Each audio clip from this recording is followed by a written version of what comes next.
pessoal! Então, dando continuidade ao estudo da organografia vegetal, nós estudaremos agora a raiz anatomia interna. Eu sei que nós já estudamos nas outras aulas a parte externa, a morfologia, a parte de zona ramificada, zona pelífera, coifa. E hoje nós vamos passar para a parte interna. Como que os tecidos que vocês já estudaram em histologia vegetal estão organizados na parte interna da raiz. Então, para iniciar o estudo, nós precisamos comparar e lembrar que existem duas classes de angiospermas, as dicotiledônia e monocotiledôneas. Por que é importante essa relação? Porque as dicotiledôneas vão ter uma organização da raiz diferente das monocotiledôneas. As dicotiledôneas apresentam crescimento secundário e as monocotiledôneas apresentam apenas crescimento primário.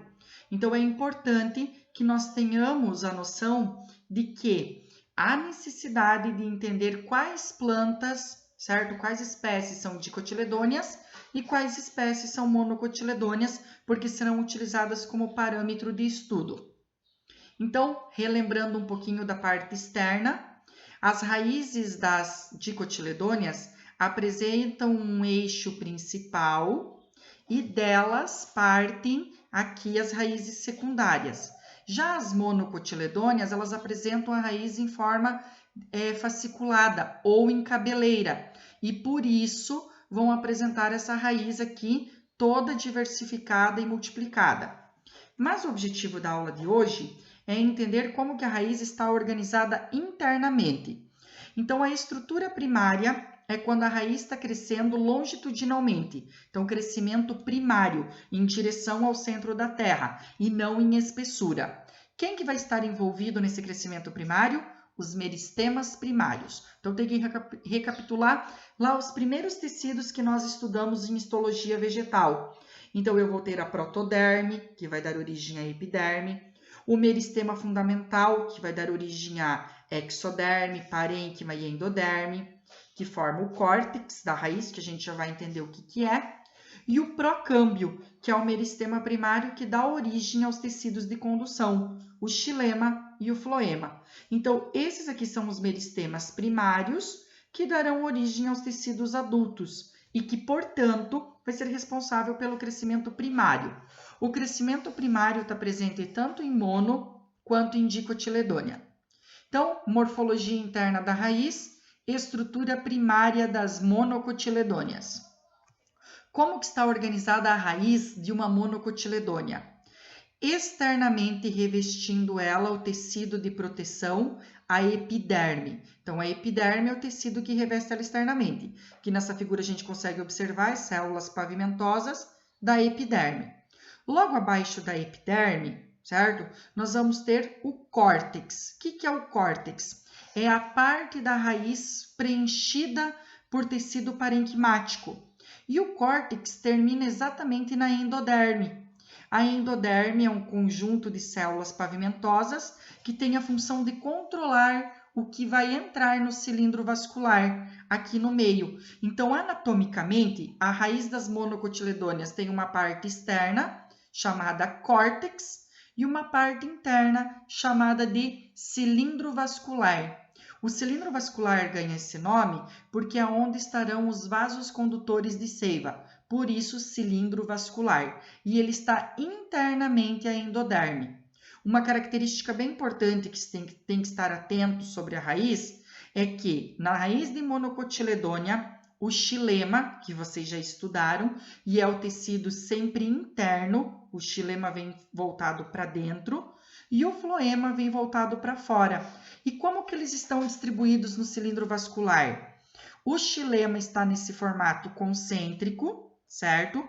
Com suas células maiores, e o floema está na sua extremidade, sempre obedecendo a seguinte ordem: xilema, floema, xilema, floema, xilema, floema. Então, o floema menorzinho para fora e o xilema maior para dentro. No meio do cilindro vascular, eu tenho a medula. A medula é preenchida também por tecido parenquimático, parênquima de preenchimento. Então, aonde que eu tenho parênquima na raiz de monocotiledônia? no córtex e na medula do cilindro vascular. Para entender melhor, aqui nós temos a raiz da monocotiledônia, é a raiz do milho. Foi feito um corte observado no microscópio e a gente observa aqui a epiderme revestindo externamente a raiz e internamente eu vou ter o córtex, certo? Que vai até a endoderme e aí aqui a endoderme, que é um conjunto de células que reveste o cilindro vascular. A endoderme, aqui ó, eu peguei só a endoderme e aumentei de tamanho, tá aqui ela. Ela tem um reforço de lignina, só que a endoderme de monocotiledônia só tem reforço de lignina em 3 paredes. Então aqui ó, tem os 4 lados e na endoderme da monocotiledônia a lignina se dispõe apenas em 3 lados, ficando no formato de U. Por isso que a gente fala que a endoderme de monocotiledônia tem o reforço de lignina em U. Por essas células que têm o reforço de lignina, não há passagem de substâncias. Por quê? As substâncias vêm lá do solo, entram pela epiderme, passam pelo córtex e vão chegar na endoderme para entrar no xilema, no cilindro vascular. Essas células aqui controlam a entrada em excesso de substância. Então, algumas células da endoderme não vão ter o reforço de lignina em U, portanto, são chamadas células de passagem, que é por onde as substâncias vão entrar no cilindro vascular.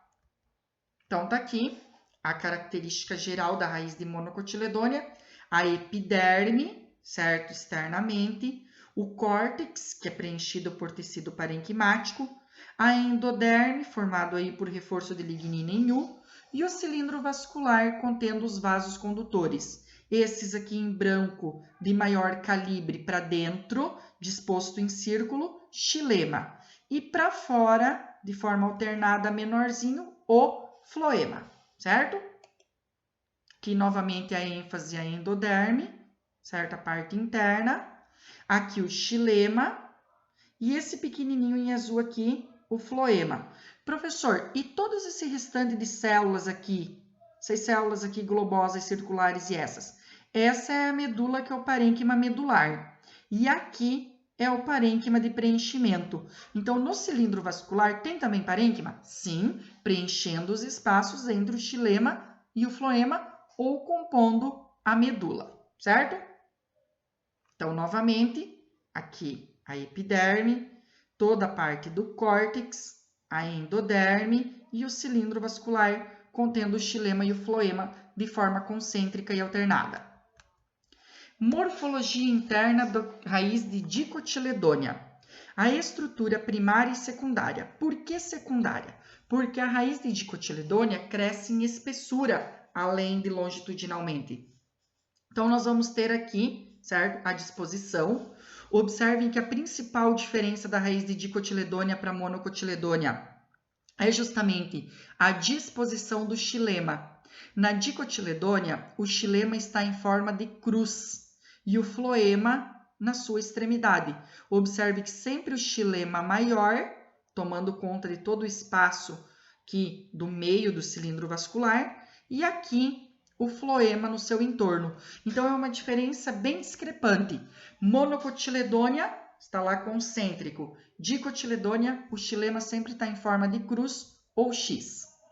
Então, olha aqui, a epiderme, o córtex, formado aqui por parênquima, a endoderme, delimitando o cilindro vascular, e aqui no meio, em formato de cruz, o xilema, e entre eles o floema. Eu não tenho parênquima medular na raiz de dicotiledônia, tá? Então, para entender o crescimento da raiz de dicotiledônia, eu tenho que compreender relembrar quais são os meristemas secundários. Então, eu vou ter o câmbio, que vai formar o xilema e o floema secundário, e o felogênio, que vai formar o suber e a feloderme. Então, os meristemas secundários envolvidos no crescimento secundário da dicotiledônia. Olhem aqui como que engrossa, como que cresce em espessura a raiz. Então, aqui está o xilema primário, certo? Aqui está o floema primário, o córtex e a epiderme, certo? Agora, vai surgir aqui, ó, em rosinha, bem fraquinho, está surgindo quem? O câmbio. Então, aqui está o câmbio, que é meristema secundário, e ele vai começar a circular todo o xilema. Observem que aqui ele está só aqui nas extremidades, e nessa figura, ó, ele já circulou todo o xilema. E agora o câmbio vai começar a produzir o floema secundário e o xilema secundário, que é a função dele, né? E esse xilema e esse floema vão aumentando em espessura a raiz. Ao mesmo tempo que o xilema, olha aqui como ele está grande o xilema, está fazendo crescer em espessura. Então, aqui, ó, o xilema estava pequenininho, em amarelo. Agora, tudo isso daqui é o xilema por atividade de quem? Do câmbio. Ao mesmo tempo, vai surgir aqui quem? O felogênio, que vai fazer a substituição da epiderme pelo suber, já que em dicotiledôneas, a epiderme é substituída pelo suber no sistema de revestimento. Então, o surgimento dos meristemas secundários culmina com o engrossamento da raiz. Então, olha aqui a comparação, tá? Aqui eu tenho a raiz de monocotiledônea e aqui a raiz de dicotiledônea. Como que os vasos condutores estão organizados na mono? No cilindro vascular, de forma concêntrica, xilema para dentro, floema para fora, de forma alternada. No xilema, eu tenho aqui, no dicotiledônea, eu tenho o xilema em forma de cruz e o floema na sua extremidade. Lembrando que a dicotiledônea vai ter crescimento secundário. Então, quando ela começar a engrossar, a epiderme vai ser substituída pelo suber, ok? E essa é a raiz externa, a raiz anatomia interna, comparando mono e dicotiledônea.